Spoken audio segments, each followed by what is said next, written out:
ഹരേ കൃഷ്ണ മാതാജി. മാതാജി ജപിക്കുന്നതിന്റെ ആ രീതി ഒന്ന് പറഞ്ഞു കൊടുക്കണം. ആൾക്കാരെ അത് ചിലര് തെറ്റിച്ച ജപിക്കുന്നത്. ഹരേ കൃഷ്ണ. നമ്മൾ ഇന്നലെ പറഞ്ഞതല്ലേ?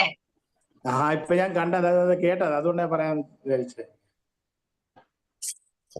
ഹരേ കൃഷ്ണ. ഓക്കെ, നമുക്ക് ക്ലാസ് കഴിഞ്ഞിട്ട് ലാസ്റ്റ് പറയാം പ്രഭു. ഹരേ കൃഷ്ണ മാതാജി. ഹരേ കൃഷ്ണ മാതാജി. ശ്രീ ശ്രീ രാധാ ഗോവിന്ദ് മന്ദിർ ഇസ്കോൺ മാംഗ്ലൂർ നടത്തുന്ന 18 ദിവസത്തെ ഭഗവത്ഗീത ക്ലാസ്സിലേക്ക് എല്ലാവർക്കും സ്വാഗതം.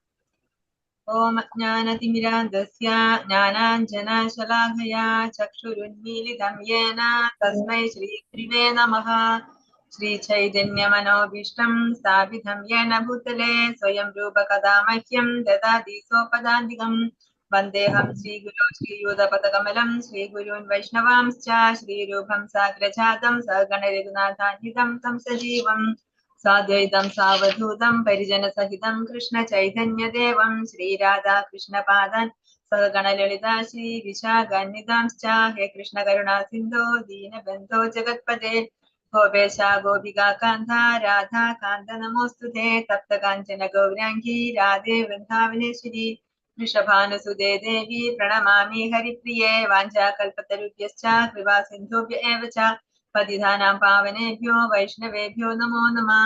നമോ വിഷ്ണുപാദായ കൃഷ്ണപ്രേഷ്ഠായ ഭൂതലേ ശ്രീമതേ ജയപതാക സ്വാമി ഇതി നാമിനേ. നമാചാര്യപാദായ നിതായ കൃപപ്രദായിനേ ഗൗരഗദാദാമതായ നഗരഗ്രാമതാരിണേ. നമോ വിഷ്ണുപാദായ കൃഷ്ണപ്രേഷ്ഠായ ഭൂതലേ ശ്രീമതേ ഭക്തിവേദാന്ത സ്വാമിനിധി നാമിനേ. നമസ്തേ സാരസ്വതേ ദേവേ ഗൗരവാണി പ്രചാരിണേ നിർവിശേഷ ശൂന്യവാദി പാശ്ചാത്യ ദേശതാരിണേ. ജയ ശ്രീ കൃഷ്ണ ചൈതന്യ പ്രഭു നിത്യാനന്ദ ശ്രീ അദ്വൈത ഗദാധര ശ്രീവാസാദി ഗൗരഭക്തവൃന്ദ. ഹരേ കൃഷ്ണ കൃഷ്ണ കൃഷ്ണ ഹരേ ഹരേ ഹരേ രാമ രാമ രാമ ഹരേ ഹരേ. ഓം നമോ ഭഗവതേ വാസുദേവായ. ഓം നമോ ഭഗവതേ വാസുദേവായ. ഓം നമോ ഭഗവതേ വാസുദേവായ. ഹരേ കൃഷ്ണ. ഇന്നത്തെ നമ്മുടെ അധ്യായം 7 ജ്ഞാന വിജ്ഞാന യോഗം. ഇന്നലത്തെ അധ്യായത്തിലെ പഠിച്ചതൊക്കെ ഓർമ്മയുണ്ടോ? ധ്യാനയോഗം. ഒരു യോഗി ധ്യാനം അനുഷ്ഠിക്കേണ്ടത് എന്നും, പിന്നെ അഷ്ടാംഗ യോഗയുടെ 8 പടികള് അല്ലെ. പിന്നെന്താ പറഞ്ഞത്? നമ്മളെ ധ്യാനത്തിലേക്ക് എത്തുന്ന ആ മാർഗത്തെ പറ്റി പറഞ്ഞു. അത് വളരെ ബുദ്ധിമുട്ടുള്ള മാർഗമാണ്. പക്ഷെ ആ രീതിയിലൂടെയും എന്നെ പ്രാപിച്ച ഒരുപാട് പേരുണ്ടായിരുന്നു എന്ന് ഭഗവാൻ പറഞ്ഞു. അതിനുശേഷം അദ്ദേഹത്തിന്റെ അവസാനത്തിൽ ഭഗവാൻ എന്താ പറഞ്ഞത്? ഏറ്റവും ഉത്തമനായ യോഗി ആരായിരുന്നു? ഭക്തിയോഗിയാണെന്ന് പറഞ്ഞു. അപ്പൊ ഒരുപാട് യോഗങ്ങൾ ഭഗവാൻ പറഞ്ഞു. സാഖ്യയോഗത്തെ പറ്റി പറഞ്ഞു, കർമ്മയോഗത്തെ പറ്റി പറഞ്ഞു, ധ്യാന യോഗത്തെ പറ്റി പറഞ്ഞു. ഇനി അധ്യായം 7 തൊട്ട് 12 വരെ പറയുന്നത് ഭക്തി യോഗത്തെ പറ്റിയിട്ടാണ്. അപ്പൊ ഇനി ഇന്നത്തെ അധ്യായത്തിൽ തൊട്ട് 12 അധ്യായം നമ്മൾ പഠിച്ചിരുന്നു. ഭഗവത്ഗീത 3 പാർട്ടായിട്ട് തിരിച്ചിട്ടുണ്ട്.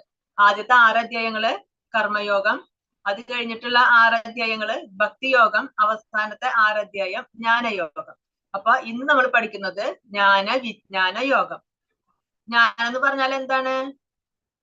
അറിവ് അല്ലെ. ഞാൻ ആരാണ്? ഭഗവാൻ ആരാണ്? ഞാനും ഭഗവാനും തമ്മിൽ എന്താണ് ബന്ധം? അതിനെ കുറിച്ചുള്ള ആ അറിവ് നേടുന്നതാണ് ജ്ഞാനം. വിജ്ഞാനം എന്ന് പറഞ്ഞാല് ആ അറിവ് നേടിക്കഴിഞ്ഞ ആ ജ്ഞാനത്തെ നമ്മൾ പ്രാവർത്തികമാക്കുന്നു. ജീവിതത്തിൽ നമ്മൾ പ്രാവർത്തികമാക്കുന്നതിനെയാണ് വിജ്ഞാനം എന്ന് പറയുന്നത്. ആദ്യത്തെ ശ്ലോകം. ശ്രീ ഭഗവാനുവാച മയ്യാസക്തമനാ പാർത്ഥ യോഗം യുഞ്ജന്മദാശ്രയഃ അസംശയം സമഗ്രം മാം യഥാ ജ്ഞാസ്യസി തച്ഛൃണു. ശ്രീ ഭഗവാൻ പറഞ്ഞു, ഹേ കുന്തിപുത്ര, എന്നെ കുറിച്ചുള്ള പൂർണ്ണബോധത്തോടെ എന്നിൽ ആസക്തമായ മനസ്സോടുകൂടി യോഗം പരിശീലിക്കുന്നത് കൊണ്ട് സംശയങ്ങൾ നീങ്ങി എന്നെ പൂർണ്ണമായി അറിയാൻ കഴിയുന്നത് എങ്ങനെയെന്ന് പറയാം, കേൾക്കൂ. അപ്പൊ കഴിഞ്ഞ അധ്യായത്തിന്റെ അവസാനത്തില് പറഞ്ഞിരുന്നു ഭഗവാനെ കുറിച്ചുള്ള പൂർണ്ണ ബോധത്തോടു കൂടി, ഭഗവാനിൽ ആസക്തമായ മനസ്സോടു കൂടി നമ്മൾ യോഗം പരിശീലിക്കണം. അതാണ് ഭക്തിയോഗം. ആ ഭക്തിയോഗിനെയാണ് എനിക്ക് ഏറ്റവും കൂടുതൽ ഇഷ്ടം എന്ന് ഭഗവാൻ പറഞ്ഞിരുന്നു. അപ്പൊ ഈ അധ്യായത്തിൽ ഭഗവാൻ പറയാണ് അതെങ്ങനെയാണ് ആ യോഗം പരിശീലിക്കുന്നത്. എന്നെ കുറിച്ചുള്ള ആ പൂർണ്ണ ബോധത്തോടു കൂടി എപ്പോഴും എന്നിൽ മാത്രം ആസക്തമായ മനസ്സോടു കൂടി ആ യോഗം, ആ ഭക്തി യോഗം എങ്ങനെയാണ് പരിശീലിക്കുന്നത്, അതെങ്ങനെയാണെന്ന് പറഞ്ഞുതരാം എന്നാണ് ഭഗവാൻ ഈ അധ്യായത്തിൽ പറയുന്നത്. ശൃണ്വധാം സ്വകഥാം കൃഷ്ണ പുണ്യശ്രവണ കീർത്തനഃ യുദ്ധ്യന്തസ്തഹ്യഭദ്രാണി വിദുനോതി സുഹൃത്സഥാം നഷ്ടപ്രായേഷു ഭദ്രേഷു നിത്യം ഭാഗവത സേവയാ ഭാഗവതേ ഉത്തമ ശ്ലോകേ ഭക്തിർഭവതി നൈഷ്ഠികി. കൃഷ്ണനെ കുറിച്ച് വൈദിക സാഹിത്യത്തിൽ പറഞ്ഞിട്ടുള്ളത് കേൾക്കുന്നതും ഭഗവത്ഗീതയിലൂടെ നേരിട്ട് ഭഗവാന്റെ വാക്കുകൾ കേൾക്കുന്നതും തന്നെ ഒരു പുണ്യകർമ്മം അത്രേ. എല്ലാവരുടെയും ഹൃദയത്തിൽ കുടികൊള്ളുന്ന ഭഗവാൻ കൃഷ്ണൻ തന്റെ കഥകൾ കേൾക്കുന്നവർക്ക് ഹിതകാരിയായ സുഹൃത്തിനെ പോലെ പ്രവർത്തിക്കുകയും നിരന്തരം കൃഷ്ണകഥാശ്രവണത്തിൽ ഏർപ്പെടുന്ന ആ ഭക്തനെ പവിത്രീകരിക്കുകയും ചെയ്യുന്നു. അങ്ങനെ തന്നിൽ കിടന്നിരുന്ന അതീന്ദ്രിയ ജ്ഞാനം ഭക്തനിൽ തനിയെ വളർന്നു വരും. ഭഗവാനെ കുറിച്ച്, കൃഷ്ണനെ കുറിച്ചുള്ള കഥകള്, ഭഗവാനെ കുറിച്ച് ശാസ്ത്രങ്ങളിൽ എന്താണോ പറഞ്ഞിട്ടുള്ളത് ആ കാര്യങ്ങള് അതൊക്കെ കേൾക്കുക. അതുപോലെ ഭഗവത്ഗീത എന്ന് പറയുന്നത് ഭഗവാന്റെ വാണിയാണ് അല്ലെ, ഭഗവാൻ പറഞ്ഞിട്ടുള്ള ഭഗവാന്റെ വാക്കുകളാണ്. ആ വാക്കുകൾ, ആ ഭഗവത്ഗീത നമ്മൾ ശ്രവിക്കുക, അതുപോലെ നമ്മൾ പാരായണം ചെയ്യുക, ആ ഭഗവാന്റെ വാക്കുകൾ നമ്മൾ കേൾക്കുക. ഇതൊക്കെ ഒരു പുണ്യകർമ്മമാണെന്നാണ് പറയുന്നത്. നമ്മുടെ എല്ലാവരും ഹൃദയത്തില് കുടികൊള്ളുന്ന, പരമാത്മാവായിട്ട് കുടികൊള്ളുന്ന ആ ഭഗവാൻ എന്താണ് ഇഷ്ടം? ഭഗവാന്റെ കഥകൾ കേൾക്കുന്നത്, ഭഗവാനെ കുറിച്ചുള്ള കാര്യങ്ങൾ നമ്മൾ അങ്ങോട്ടും ഇങ്ങോട്ടും പറയുന്നത്. നമ്മൾ ആരെങ്കിലും കാണുമ്പോൾ മറ്റുള്ളവർ കുറ്റമൊന്നും പറയാതെ ആ സമയം ഭഗവാനെ കുറിച്ചുള്ള കാര്യങ്ങൾ പറയുക, ഭഗവാന്റെ കഥകൾ കേൾക്കുക, ഭഗവാന്റെ ശാസ്ത്രം വായിക്കുക, പാരായണം ചെയ്യുക, സ്തുതികൾ ചെയ്യുക. ഇതൊക്കെ ഭഗവാന് ഭയങ്കര ഇഷ്ടമുള്ള കാര്യമാണ്. നാമം ജപിക്കുക. നമുക്ക് നാമജപത്തിന് ഒരു നിയമങ്ങളും ഇല്ല, നമുക്ക് എപ്പോ വേണമെങ്കിലും ജപിക്കാം. അങ്ങനെ എപ്പോഴും ഭഗവാന്റെ നാമം ജപിക്കുക. ഇവിടെയൊക്കെ ഭഗവാൻ ഉണ്ടായിരിക്കും. എവിടെയാണോ ഭഗവാന്റെ കഥകൾ പറയുന്നത് ആ കഥകൾ കേൾക്കാൻ ഭഗവാൻ വന്നിരിക്കുന്നതാണ് പറയുന്നത്. അപ്പൊ അങ്ങനെയുള്ള കാര്യങ്ങളൊക്കെ നമ്മൾ ചെയ്യുമ്പോൾ ആ ഭഗവാൻ നമ്മുടെ ഒരു സുഹൃത്തിനെ പോലെ പ്രവർത്തിക്കും. നമ്മുടെ ആ ഭഗവാന്റെ കഥകൾ കേട്ടുകൊണ്ടിരിക്കുമ്പോൾ നമുക്ക് എന്താ സംഭവിക്കുന്നത്? നമ്മൾ പവിത്രീകരിക്കുകയാണ്. നമ്മുടെ ഉള്ളിലെ മാലിന്യങ്ങളൊക്കെ കുറഞ്ഞ് അങ്ങനെ നമ്മൾ പവിത്രീകരിക്കുകയാണ് ചെയ്യുന്നത്. ഒരു ബക്കറ്റില് ചെളിവെള്ളം ഇരിക്കുകയാണെന്ന് വിചാരിക്കുക, നിറച്ച് അഴുക്കായിട്ടിരിക്കുക. നമ്മൾ ആ പൈപ്പ്, ആ ബക്കറ്റിന്റെ മുകളിൽ പൈപ്പ് തുറന്ന് വിട്ടുകൊണ്ടിരിക്കുകയാണെങ്കിൽ വെള്ളം പോയി ക്രമേണ എങ്ങനെയാ പതുക്കെ അതിലെ വെള്ളത്തിന്റെ കളറ്, ആ ചെളിവെള്ളം പോയി അവസാനം നല്ല വെള്ളമായിരിക്കും അല്ലെ, നല്ല ശുദ്ധമായ വെള്ളം കിട്ടും. അതുപോലെയാണ് നമ്മൾ ഭഗവാന്റെ കഥകൾ കേൾക്കും തോറും നമ്മള് പവിത്രീകരിച്ച് വരും. അങ്ങനെ നമ്മുടെ ഉള്ളിലെ മാലിന്യങ്ങളൊക്കെ നശിക്കും. മനുഷ്യാണാം സഹസ്രേഷു കശ്ചിത് യഥതി സിദ്ധയേ യഥതാമവിസിദ്ധാനാം കശ്ചിന്മാം വേതി തത്വതഃ. ആയിരക്കണക്കിന് ആളുകളിൽ ചിലപ്പോൾ ഒരാൾ പൂർണ്ണത നേടാൻ ഉദ്യമിച്ചേക്കാം. അങ്ങനെ പൂർണ്ണത നേടിയവരിലും ഒന്നിലേറെ പേർ എന്നെ തികച്ചും അറിയുന്നതുമില്ല. നമ്മൾ മാരത്തോൺ കണ്ടിട്ടുണ്ടാവും. അതില് ഓടാൻ തുടങ്ങുമ്പോൾ ഒരുപാട് ആളുകൾ ഉണ്ടായിരിക്കും. അതങ്ങനെ ഓടി അവസാനം എന്റെ എത്തുമ്പോ എന്തായിരിക്കും? വളരെ കുറച്ച് ആളുകളെ ഉണ്ടായിരിക്കുള്ളൂ അല്ലെ. ചിലപ്പോ 1-2 ആളുകളായിരിക്കാം ഉണ്ടായിരിക്കുക. ബാക്കിയുള്ളവര് പോകുന്ന വഴിക്ക് കുറെ പേര് ക്ഷീണം, വയ്യ എന്നൊക്കെ പറഞ്ഞ് മാറി അങ്ങനെ പോയിക്കൊണ്ടിരിക്കും. അങ്ങനെ ആളുകൾ കുറഞ്ഞ് അവസാനം എത്തുമ്പോ ആള് വളരെ കുറവായിരിക്കും. അതുപോലെ തന്നെയാണ് ഭഗവാന്റെ കാര്യത്തിലും. ആയിരക്കണക്കിന് ആളുകൾ ചിലപ്പോൾ ഉദ്യമിക്കാം, ഭഗവാനെ കുറിച്ചുള്ള കാര്യങ്ങൾ അറിയാനും കഥ കേൾക്കാനും ഒക്കെ ഉദ്യമിച്ചേക്കാം. പക്ഷെ എന്താണ്, അതില് ആ 1000-ല് വളരെ കുറച്ച് പേര് മാത്രമേ ഭഗവാനെ കുറിച്ച്, ചിലപ്പോൾ 1000-ൽ ഒരാൾ മാത്രമേ ആ ഭഗവാനെ പൂർണ്ണത നേടാനായിട്ട് ശ്രമിക്കുള്ളൂ. അങ്ങനെ പൂർണ്ണത നേടിയ ആളുകളിലും അതിലും വളരെ കുറച്ച് പേര് മാത്രമേ ഭഗവാനെ പൂർണ്ണമായും അറിയുന്നുള്ളൂ. നമ്മൾ ഭഗവത്ഗീത ലെവൽ 1 ക്ലാസ് ആണ് ഇത്. ഈ ലെവൽ 1-ൽ ഇത്ര പേരുണ്ട് അല്ലെ. ഇത് കഴിഞ്ഞ് ലെവൽ 2 ആകുമ്പോഴേക്കും ആളുകൾ കുറെ കുറഞ്ഞിട്ടുണ്ടായിരിക്കും. അത് കഴിഞ്ഞ് ലെവൽ 3 വരുമ്പോഴോ ഇതിലും വിട്ട് ആളുകൾ കുറഞ്ഞിട്ടുണ്ടായിരിക്കും. അപ്പൊ അതുപോലെയാണ് ഭഗവാന്റെ കാര്യങ്ങൾ തുടക്കം നമ്മൾ ശ്രമിക്കും, എല്ലാത്തിനും നമ്മൾ ഉദ്യമം വെക്കും.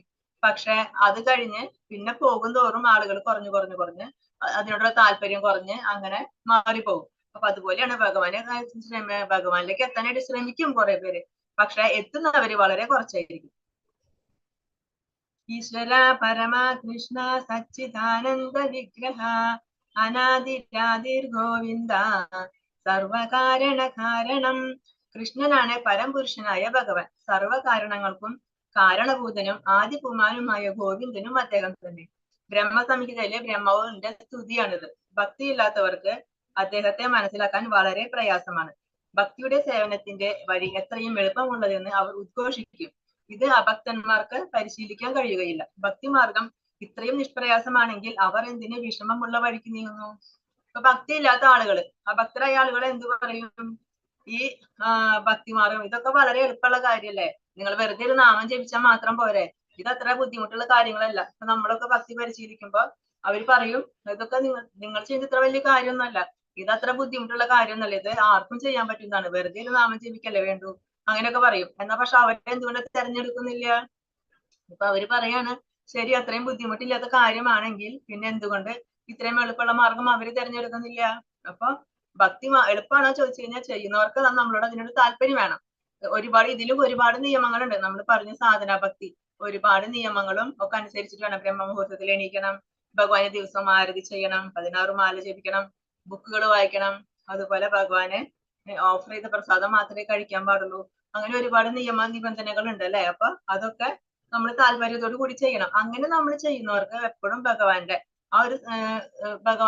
എപ്പോഴും നമ്മുടെ കൂടെ ഉണ്ടായിരിക്കും ഭഗവാൻ. നമുക്കത് ഫീൽ ചെയ്യാൻ പറ്റും, ഭഗവാൻ നമ്മുടെ കൂടെ ഉണ്ട് എന്നുള്ളത് ഫീൽ ചെയ്യാൻ പറ്റും. പക്ഷെ ഈ ഭക്തി ഇല്ലാത്തവർക്ക് നമ്മൾ എത്ര ഭഗവാനെ പറ്റി പറഞ്ഞാലും കാര്യമില്ല, അവർക്ക് മനസ്സിലാവില്ല. അവര് നമ്മളെ കളിയാക്കും, അല്ലാതെ ഒരിക്കലും ആ ഭക്തിയിലേക്ക് എത്താനായിട്ട് അവരൊരിക്കലും ശ്രമിക്കില്ല, അതിനവർക്ക് സാധിക്കില്ല.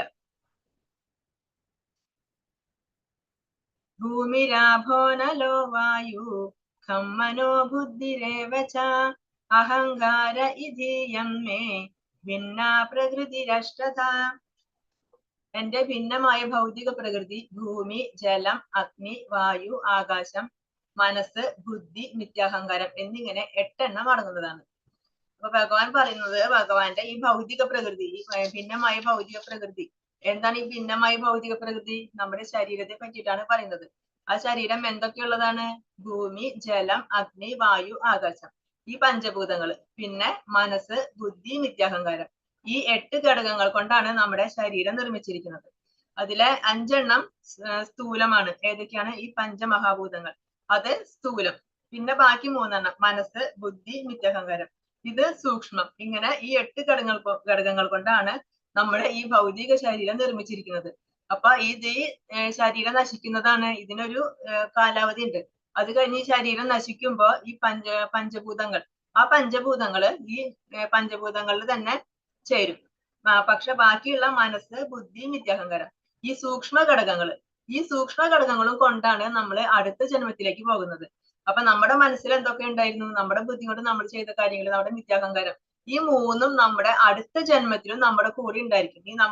അതുകൊണ്ടാണ് നമ്മൾ ഈ ജന്മത്തിൽ എന്തൊക്കെയാണോ കർമ്മങ്ങൾ ചെയ്തത് അതിന്റെ ഒരു വാസന നമുക്ക് അടുത്ത ജന്മത്തിൽ ഉണ്ടായിരിക്കും എന്ന് പറയുന്നത് അതുകൊണ്ടാണ്. കാരണം ഈ സ്ഥൂല ഘടകങ്ങൾ മാത്രമേ നശിക്കുന്നുള്ളൂ, സൂക്ഷ്മ ഘടകങ്ങൾ നശിക്കുന്നില്ല. അത് അടുത്ത ജന്മത്തിലും നമ്മുടെ കൂടെ വരും. അപരേയമിതസ്ത്വന്യാം പ്രകൃതിം വിദ്ധി മേ പരാം ജീവഭൂതാം മഹാബാഹോ യയേധം ധാര്യതേ ജഗത്.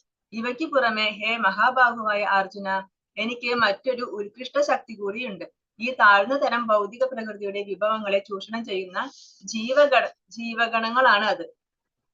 അപ്പൊ നേരത്തെ പറഞ്ഞത് ഭിന്നമായ ഭൗതിക പ്രകൃതി, അത് ഭൗതിക ശരീരത്തെ പറ്റിയിട്ടാണ്. ഇപ്പൊ ഭഗവാൻ പറയാണ് എന്റെ ആ ഭിന്നമായ ആ ഭൗതിക പ്രകൃതി, ആ ശരീരം ഉണ്ടല്ലോ, അത് കൂടാതെ എനിക്കൊരു ഉത്കൃഷ്ട ശക്തി കൂടിയുണ്ട്. നേരത്തെ പറഞ്ഞത് ഒരു അധമ ശക്തിയാണ്, എനിക്കൊരു ഉത്കൃഷ്ട ശക്തി കൂടിയുണ്ട്. അതെന്താണ്? ഈ മഹാബാഹുവായ അർജുന, എനിക്കൊരു ഉത്കൃഷ്ട ശക്തി കൂടിയുണ്ട്. ഈ താഴ്ന്ന തരം ഭൗതിക പ്രകൃതിയുടെ വിഭവങ്ങളെ ചൂഷണം ചെയ്യുന്ന ജീവഗണങ്ങള്, നമ്മുടെ ജീവാത്മാവ്, ആ ജീവാത്മാക്കളാണ് ഭഗവാന്റെ ഉത്കൃഷ്ട ശക്തി എന്നാണ് പറയുന്നത്. ഇതിനെ ഉത്കൃഷ്ട ശക്തി എന്നും പറയും, അതുപോലെ തടസ്ഥ ശക്തി എന്നും പറയും ജീവാത്മാക്കളെ. അപ്പൊ എന്തുകൊണ്ടാണ് ജീവാത്മാക്കൾ ഉത്കൃഷ്ട ശക്തിയാണെന്ന് ഭഗവാൻ പറയുന്നത്? കാരണം ഈ ആത്മാവ് ഭഗവാന്റെ അംശമാണ് അല്ലെ. പരമാത്മാവായ ഭഗവാന്റെ അംശമാണ് ഈ ജീവാത്മാവ് എന്ന് പറയുന്നത്. പരമാത്മാവിന്റെ സ്വരൂപം എന്താണ്? സച്ചിദാനന്ദ സ്വരൂപം, സത്ത്, ചിത്ത്, ആനന്ദം. അതുപോലെ തന്നെയാണ് ഈ ജീവാത്മാവും സത്ത്, ചിത്ത്, ആനന്ദമാണ്. ആ പരമാത്മാവിന് എന്തൊക്കെ ഗുണങ്ങളുണ്ടോ ആ ഗുണങ്ങളെല്ലാം ജീവാത്മാവിനുണ്ട്. അളവിൽ മാത്രം വ്യത്യാസം ഉണ്ടായിരിക്കും. ഭഗവാന് 100% ഉണ്ട്, പരമാത്മാവിന് 100% ഉണ്ടെങ്കിൽ ജീവാത്മാവിന് ആ പെർസെന്റേജ് വളരെ കുറവായിരിക്കും. അത്രേ വ്യത്യാസമുള്ളൂ. അദ്ദേഹം വിഭു ആണെങ്കിൽ നമ്മള് അണുവാണ്. ഭഗവാൻ ഒരു കടലാണെങ്കിൽ നമ്മൾ ഒരു കടലിലെ ഒരു തുള്ളി ജലം, ആ ഒരു വ്യത്യാസമുള്ളൂ. പക്ഷെ ആ കടലിലുള്ള ആ വെള്ളത്തിന്റെ എല്ലാ ഗുണങ്ങളും ആ ഒരു തുള്ളി ജലത്തിൽ ഉണ്ടായിരിക്കും അല്ലെ. നമ്മളെ ടെസ്റ്റ് ചെയ്യുകയാണെങ്കിൽ ആ ടേസ്റ്റ്, അതിലുള്ള ധാതുക്കള്, ലവണങ്ങൾ ഇതെല്ലാം ആ വെള്ളത്തിൽ ഉണ്ടായിരിക്കും. അപ്പൊ അതുകൊണ്ട് അത് ഉത്കൃഷ്ട ശക്തിയാണ്. ഭഗവാന്റെ അംശമായതുകൊണ്ട് ആ ജീവാത്മാക്കള് ഉത്കൃഷ്ട ശക്തിയാണെന്നാണ് പറയുന്നത്. ഇനി എന്തുകൊണ്ടാണ് പറയുന്നത് ഈ ജീവാത്മാക്കൾ ഉത്കൃഷ്ട ശക്തിയാണെന്ന് പറയുന്നത്? എന്തുകൊണ്ടാണ്? ഭൗതിക പ്രകൃതിയെ മറികടന്ന് ആത്മീയ ശക്തിയിലേക്ക്, ഭഗവാന്റെ അടുത്തേക്ക് പോകാനുള്ള കഴിവ് ഈ ജീവാത്മാക്കൾക്ക് മാത്രമേ ഉള്ളൂ. അതായത് ഭഗവാനിലേക്ക് എത്താനായിട്ട് നമുക്ക് പറ്റണമെന്നുണ്ടെങ്കിൽ അത് ഈ ജീവാത്മാക്കൾക്ക് മാത്രമേ അതിനുള്ള കഴിവുള്ളൂ, അതിനുള്ള യോഗ്യതയുള്ളൂ. ജീവാത്മാക്കൾക്ക് അതിനുള്ള യോഗ്യത ഉണ്ട്. പക്ഷെ അവരെന്താണ് ചെയ്യുന്നത്? അവര് ഈ താഴ്ന്ന തരം ഭൗതിക പ്രകൃതിയുടെ വിഭവങ്ങളെ ചൂഷണം ചെയ്തിട്ട് ആ ഭൗതിക സുഖങ്ങളിൽ അനുഭവിച്ചുകൊണ്ട് ഇവിടെ നിന്ന് മറികടക്കാനായിട്ട്, ഈ ഭൗതിക ലോകത്ത് നിന്ന് പോവാനായിട്ട് അവര് ശ്രമിക്കുന്നില്ല. അവർക്ക് പറ്റും, അവർക്കുള്ള യോഗ്യത ഉണ്ട്, അതിനുള്ള കഴിവും അവർക്കുണ്ട്. പക്ഷെ അവരെന്താ ചെയ്യുന്നത്? അവരത് ചെയ്യുന്നില്ല. അതിനു പകരം ഈ ഭൗതിക പ്രകൃതിയിൽ നിന്നിട്ട് ഈ ത്രിഗുണങ്ങളിൽ പെട്ടിട്ട് ഇവിടെയുള്ള വിഭവങ്ങളെയൊക്കെ ചൂഷണം ചെയ്ത് അത് അനുഭവിച്ച് ആ സുഖ സൗകര്യങ്ങളിലൊക്കെ മതിമറന്ന് അതിൽ ആനന്ദം കണ്ടെത്തുകയാണ്. അപ്പൊ അവര് വിചാരിക്കുകയാണ് ഇതാണ് സുഖം, ഇവിടെയാണ് ആനന്ദം, ഇതിനും വലിയ ആനന്ദം വേറെ എവിടെയും കിട്ടാനില്ല എന്ന് വിചാരിച്ചിട്ട് ആ ആനന്ദം അനുഭവിച്ചുകൊണ്ട് ഇവിടെ തന്നെ കിടക്കാനായിട്ട് അവർ ശ്രമിക്കുകയാണ് ചെയ്യുന്നത്. അവർക്ക് രക്ഷപ്പെടാൻ ഒരുപാട് സാധ്യതകളുണ്ട്, പക്ഷെ അവരതിന് ശ്രമിക്കുന്നില്ല. അങ്ങനെ ഒരു അവസരം കിട്ടിയാലും അവരതിനെ തള്ളി കളഞ്ഞിട്ട് ഈ ചെറിയ ചെറിയ സുഖങ്ങൾ അനുഭവിച്ച് ആ സുഖങ്ങളിൽ മാത്രം സന്തോഷം കണ്ടെത്തി അതുമായിട്ട് മുന്നോട്ട് പോകാനാണ് ഈ ജീവാത്മാക്കൾക്ക് ഇഷ്ടം. മത്ത ഫലതരം നാന്യത് കിഞ്ചിദസ്തി ധനഞ്ജയ മയി സർവമിതം പ്രോതം സൂത്രേ മണിഗണ ഇവ. ഹേ ധനഞ്ജയ, എന്നേക്കാൾ ശ്രേഷ്ഠമായ ഒരു സത്യമില്ല. മുത്തുകൾ നൂലിന്മേൽ എന്ന പോലെ സർവവും എന്നിൽ ഇണക്കി കോർക്കപ്പെട്ടിരിക്കുന്നു. അപ്പൊ എന്താ പറയുന്നത് ഭഗവാനേക്കാൾ എന്നേക്കാൾ ശ്രേഷ്ഠമായ ഒരു സത്യമില്ല. ഭഗവാനാണ് എന്ത് പരമസത്യമാണ് അല്ലെ ഭഗവാൻ. ആ പരമസത്യമാണ് ഞാൻ. എന്നേക്കാളും വലിയ സത്യം ഇനി വേറെ ഇല്ല. ഇതിൽ എങ്ങനെയാണ് ഈ സകല ഭൗതിക ലോകവും ആധ്യാത്മിക ലോകവും എല്ലാം ഭഗവാനുമായിട്ട് ബന്ധപ്പെട്ടാണ് ഇരിക്കുന്നത് അല്ലെ. എല്ലാം ഭഗവാനിലാണ്. അപ്പൊ എങ്ങനെയാണ് ഭഗവാൻ ഇതിനൊക്കെ നിലനിർത്തുന്നത്? അതാണ് ഭഗവാൻ പറയുന്നത്. മുത്തുകൾ നൂലിന്മേൽ എന്ന പോലെ സർവവും എന്നിൽ ഇണക്കി കോർക്കപ്പെട്ടിരിക്കുന്നു. ഒരു മാല ഇങ്ങനെ ഒരുപാട് മുത്തുകൾ ആ നൂലിൽ കോർത്താണ് നല്ല ഭംഗിയുള്ള ഒരു മാല ഉണ്ടാക്കുന്നത്. അപ്പൊ ഈ മാല ഉണ്ടാക്കി കഴിഞ്ഞാൽ ആ മുത്തുകളൊക്കെ അതേ ഓർഡറിൽ അതിൽ ഭംഗിയോടെ ഇരിക്കും അല്ലെ. ഇനി ആ നൂല് വിട്ടുപോയാലോ? ഈ നൂല് അങ്ങനെ പൊട്ടിപ്പോയാൽ ഈ മണികളൊക്കെ അങ്ങോട്ടും ഇങ്ങോട്ടൊക്കെ ചിന്നിച്ചിതറി പോകും. അപ്പൊ അതുപോലെയാണ് ഭഗവാൻ പറയുന്നത്, ഞാൻ ഒരു നൂല് എങ്ങനെയാണോ ഈ മുത്തുകളൊക്കെ കോർത്ത് വെച്ചിട്ട് ഒരു ഫലം പിടിച്ചു നിർത്തുന്നത്, അതുപോലെയാണ് ഞാൻ ഈ ഭൗതിക ലോകത്തെയും ഈ ആധ്യാത്മിക ലോകത്തെയും ഒക്കെ ഞാൻ ഇണക്കി കോർത്തിരിക്കുന്നത്. അങ്ങനെയാണ് ഞാൻ നോക്കുന്നത്. ഇതിനുള്ളിൽ നൂലുള്ളത് ആർക്കെങ്കിലും കാണാൻ പറ്റുമോ? നമ്മൾ നോക്കുമ്പോ മണി മാത്രമേ കാണാൻ പറ്റൂ, ഈ നൂല് കാണാൻ പറ്റില്ല. പക്ഷെ നൂലില്ലേ? നൂലുണ്ട്. അതുപോലെയാണ് ഭഗവാനാണ് ഇതെല്ലാം സൃഷ്ടിച്ചത്, ഇതെല്ലാം സംരക്ഷിക്കുന്നതും ഭഗവാനാണ്. പക്ഷെ ആ ഭഗവാനെ ആർക്കും കാണാൻ സാധിക്കില്ല. കാരണം ഈ മുത്തുകൾ കോർത്ത് വെച്ചണ പോലെയാണ് ഭഗവാൻ. ഈ നൂലാണ് ഭഗവാൻ. ഈ കുത്തുകളെ കോർത്ത് ഒരുമിച്ച് നിലനിർത്തുന്നത് ഈ നൂലാണ്. പക്ഷെ ആ നൂലിനെ പുറത്തേക്ക് കാണാൻ പറ്റില്ല. അതുപോലെയാണ് ഭഗവാൻ. എല്ലാം സംരക്ഷിക്കുന്നതും എല്ലാം നടത്തുന്നതും എല്ലാം ഭഗവാനാണ്. പക്ഷെ ആ ഭഗവാനെ പുറത്തേക്ക് കാണാനായിട്ട് സാധിക്കില്ല. രസോഹമപ്സു കൗന്ദേയ പ്രഭാസ്മി ശശി സൂര്യയോഹോ പ്രണവ സർവവേദേഷു സപ്തഹേ പൗരുഷം ഋഷു. ഇനി ഈ കാണുന്ന പ്രപഞ്ചത്തിലുള്ള ഓരോന്നിലും ഭഗവാൻ ഉണ്ട്, ഓരോന്നിലും ഭഗവാൻ ഉൾപ്പോകിയിട്ടുണ്ട്. അതെങ്ങനെയാണ്? ഓരോന്നിനും ചേതനയായിട്ട് എങ്ങനെയാണ് ഭഗവാൻ വർത്തിക്കുന്നത് എന്നാണ് പറയുന്നത്. ഹേ കുന്തി പുത്ര, ജലത്തിലെ രസവും സൂര്യചന്ദ്രന്മാരിലെ പ്രകാശവും വേദമന്ത്രങ്ങളിലെ പ്രണവവും ആകാശത്തിലെ ശബ്ദവും പുരുഷന്റെ പൗരുഷവും ഞാനാകുന്നു. ജലത്തിലെ രസം, നമ്മൾ നല്ല ദാഹിച്ചിരിക്കുന്ന സമയത്ത് വെള്ളം കുടിക്കാന്നുണ്ടെങ്കിൽ പ്രത്യേക ടേസ്റ്റ് ആണ് അല്ലെ. അതാണ് പറയുന്നത്. അതാ രസം. ആ ജലത്തിലെ രസം എന്താണ്? അത് ഭഗവാനാണ്.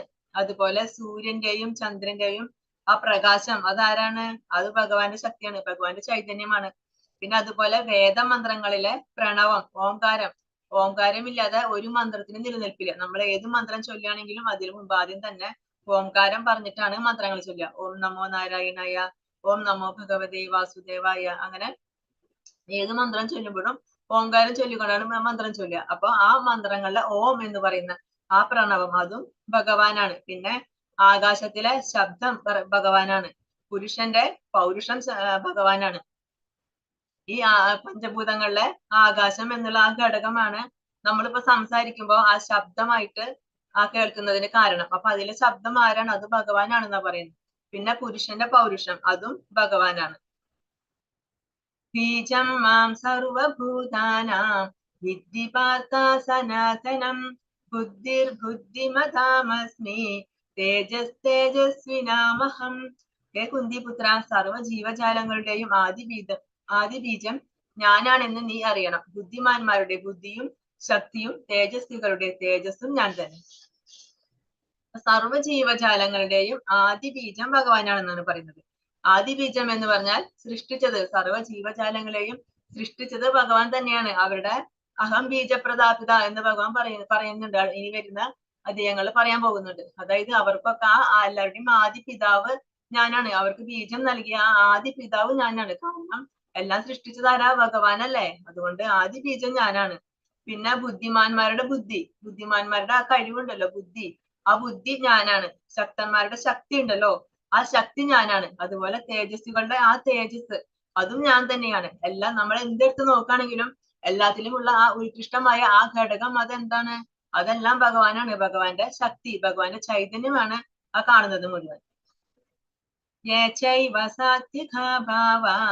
രാജസാസ്താമസാശ്ചയേ മത്ത ഏവേധി താൻ വിദ്ധി നത്വഹം തേഷു തേമയേ. സ്വാതികങ്ങളും രാജസങ്ങളും താമസങ്ങളുമായ എല്ലാ അവസ്ഥകളും എന്റെ ശക്തിയുടെ ബഹിസ്ഫുരണങ്ങളാണ്.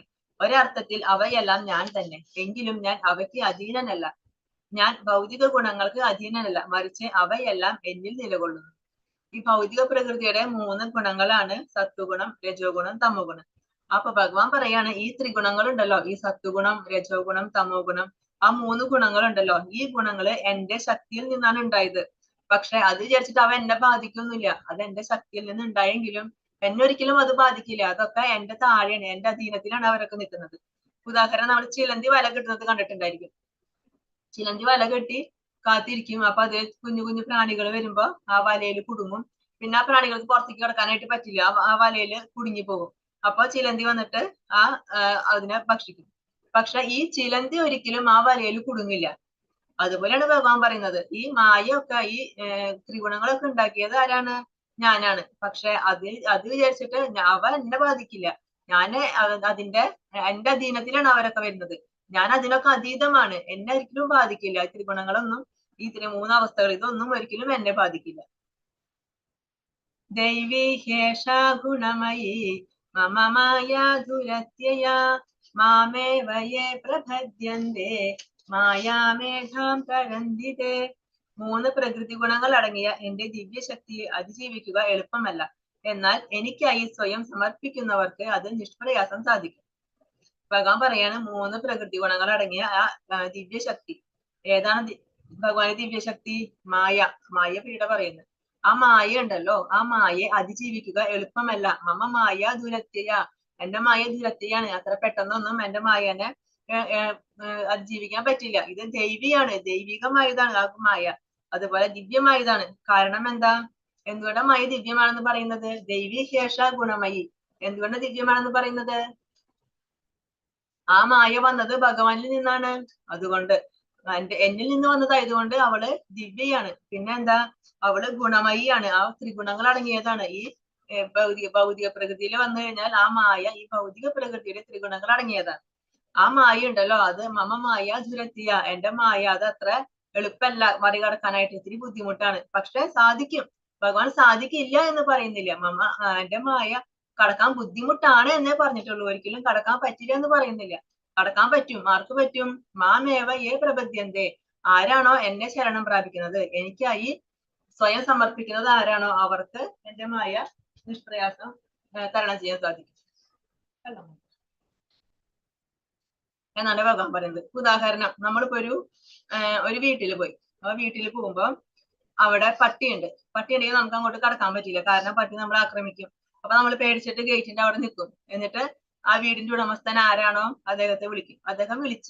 അദ്ദേഹം പുറത്ത് വന്നു കഴിഞ്ഞാല് അദ്ദേഹം കൂടെ ഉണ്ടെങ്കിൽ പിന്നെ ഈ പട്ടി നമ്മളെ ഒന്നും ചെയ്യില്ല അല്ലെ. കാരണം പട്ടിക്ക് മനസ്സിലായി ഇത് അദ്ദേഹം അറിയുന്ന ആളാണ്, കുഴപ്പമില്ലാത്ത ആളാണ് എന്ന് മനസ്സിലായി. അപ്പൊ അതുകൊണ്ട് പട്ടി ഒന്നും ചെയ്യില്ല, ഉപദ്രവിക്കില്ല. അപ്പൊ അതുപോലെയാണ് ഭഗവാന്റെ മായ ബുദ്ധിമുട്ടാണ്, കടക്കാനായിട്ട് ബുദ്ധിമുട്ടാണ്, തരണം ചെയ്യാൻ ബുദ്ധിമുട്ടാണ്. പക്ഷെ സാധിക്കും. ആർക്ക്? ഭഗവാന്റെ ഭക്തർക്ക് മാത്രം സാധിക്കും. ഭഗവാന് സേവനം ചെയ്യുന്ന ഭഗവാന്റെ ഭക്തർക്ക് സാധിക്കും. ഹരേ കൃഷ്ണ. ഒരു മിനിറ്റ്.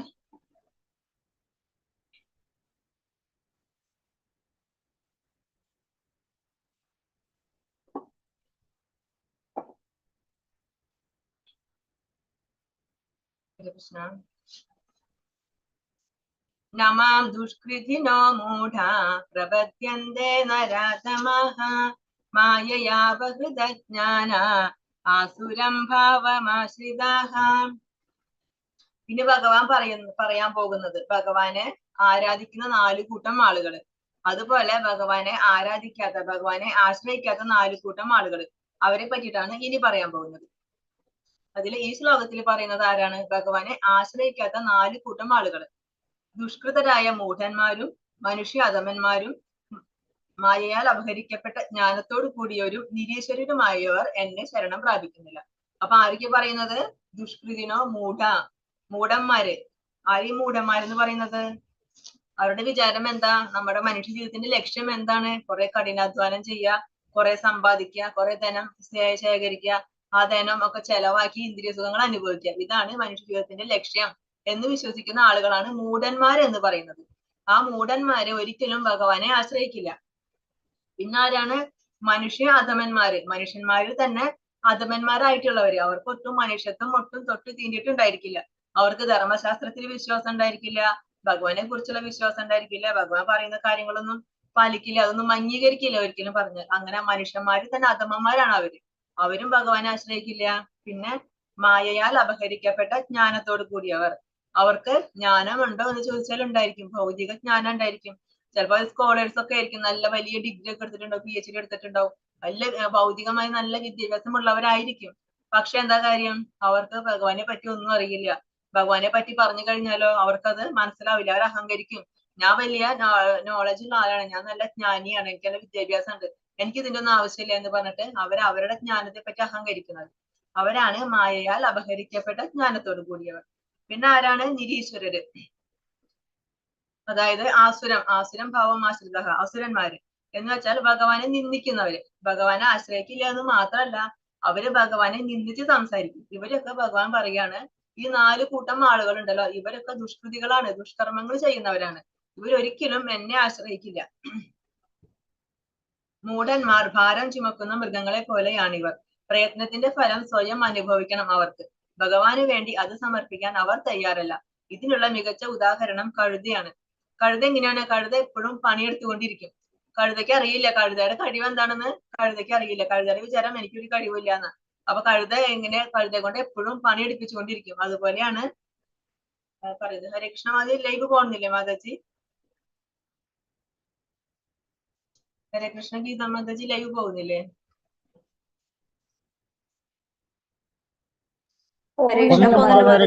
കേക്കാം മാതാജി, കേക്കാം. ഹരേ കൃഷ്ണ. അപ്പൊ ഈ മൂഢന്മാരെങ്ങനെയാണ്? അവര് ഭാരം ചുമക്കുന്ന മൃഗങ്ങളെ പോലെ. കാരണം അവരെന്താ ചെയ്യുന്നത്? അവർ ഒരുപാട് ജോലി ചെയ്യുന്നുണ്ട്. പറയുമ്പോ അവർ റെസ്റ്റ് എടുക്കുന്നില്ല, ഒരുപാട് കഠിനാധ്വാനം ചെയ്യുന്നുണ്ട്. പക്ഷെ എന്തെങ്കിലും ആവശ്യത്തിനാണ് അവർ ചെയ്യുന്നത്. അതുകൊണ്ട് അവർക്ക് എന്തെങ്കിലും ഗുണമുണ്ടോ, എന്തെങ്കിലും നന്മ സംഭവിക്കാനുണ്ടോ? അതില്ല. അവരുടെ വിചാരം ഞാൻ എന്ത് കർമ്മം ചെയ്താലും അതിന്റെ ഫലം എനിക്ക് അനുഭവിക്കണം, അതിനുവേണ്ടി കഠിനാധ്വാനം ചെയ്യുക, അങ്ങനെ കിട്ടുന്ന പൈസ മുഴുവൻ ചെലവാക്കി സുഖമായിട്ട് ജീവിക്കുക. അതാണ് മൂഢന്മാര്. നരാധമന്മാർ.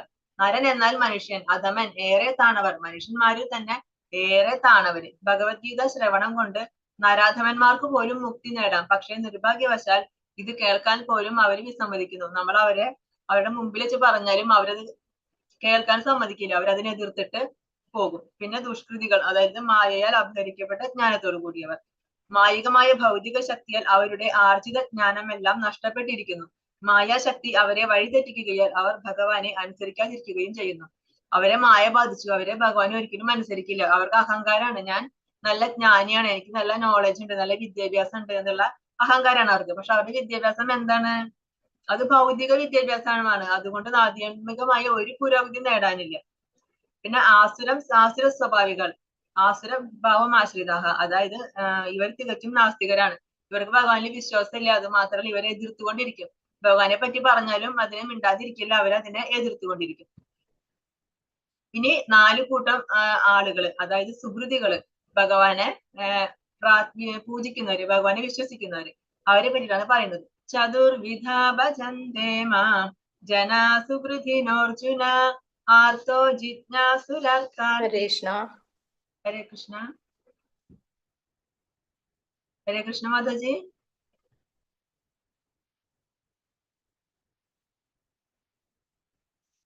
ആർത്തോ ജിജ്ഞാസുലർത്ഥാർത്ഥി ജ്ഞാനീ ച ഭരതർഷഭ. ഹേ ഭരതകുല ശ്രേഷ്ഠ, സുഹൃതികളായ 4 കൂട്ടരാണ് എന്നെ ഭജിക്കുന്നത്. ദുഃഖിതൻ, ധനകാംക്ഷി, ജിജ്ഞാസു, പരമസത്യത്തെ അന്വേഷിക്കുന്ന ഞാൻ.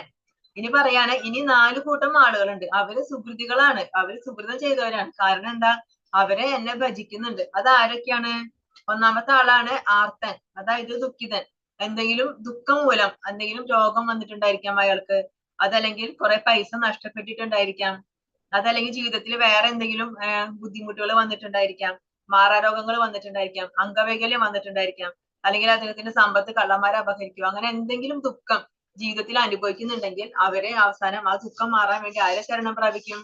ഭഗവാനിലെ ശരണം പ്രാപിക്കും. അപ്പൊ അങ്ങനെ ഒരു കൂട്ടം ആളുകളുണ്ട്, ഈ ദുഃഖിതന്മാര്. അവരെ സുഹൃതികളാണ്. കാരണം എന്താ? അവരെ എന്നെ ഭജിക്കുന്നുണ്ട്. പിന്നെ ആരാണ്? ആർത്തോ ജിജ്ഞാസു. ജിജ്ഞാസു അതായത് ഞാൻ ആരാണ്, ഭഗവാൻ ആരാണ്, ഞാനും ഭഗവാനും തമ്മിൽ എന്താണ് ബന്ധം, ഞാൻ എന്തിനാണ് ഈ ഭൂമിയിൽ ജനിച്ചത്, ഇങ്ങനത്തെ കാര്യങ്ങളൊക്കെ അദ്ദേഹത്തിന് അറിയാൻ നല്ല ആഗ്രഹമുണ്ട്. പക്ഷെ അതിനെപ്പറ്റി ഒന്നും അറിയില്ല. എന്ന് വെച്ചാൽ അറിയാനായിട്ട് നല്ല ആഗ്രഹമുണ്ട്. ആ ആഗ്രഹം കൊണ്ട് അതിനെപ്പറ്റി അറിയാനായിട്ട് ശ്രമിക്കും. അപ്പൊ അതിനുവേണ്ടി ശാസ്ത്രഗ്രന്ഥങ്ങൾ വായിക്കും, ഭഗവാന്റെ നാമം ജപിക്കും, ഭഗവാനെ കുറിച്ച് അന്വേഷിക്കും. അറിയുന്നവരോട് ഭഗവാനെ കുറിച്ച് അന്വേഷിച്ച് നടക്കുന്നവര്, അവരാണ് ജിജ്ഞാസു എന്ന് പറയുന്നത്.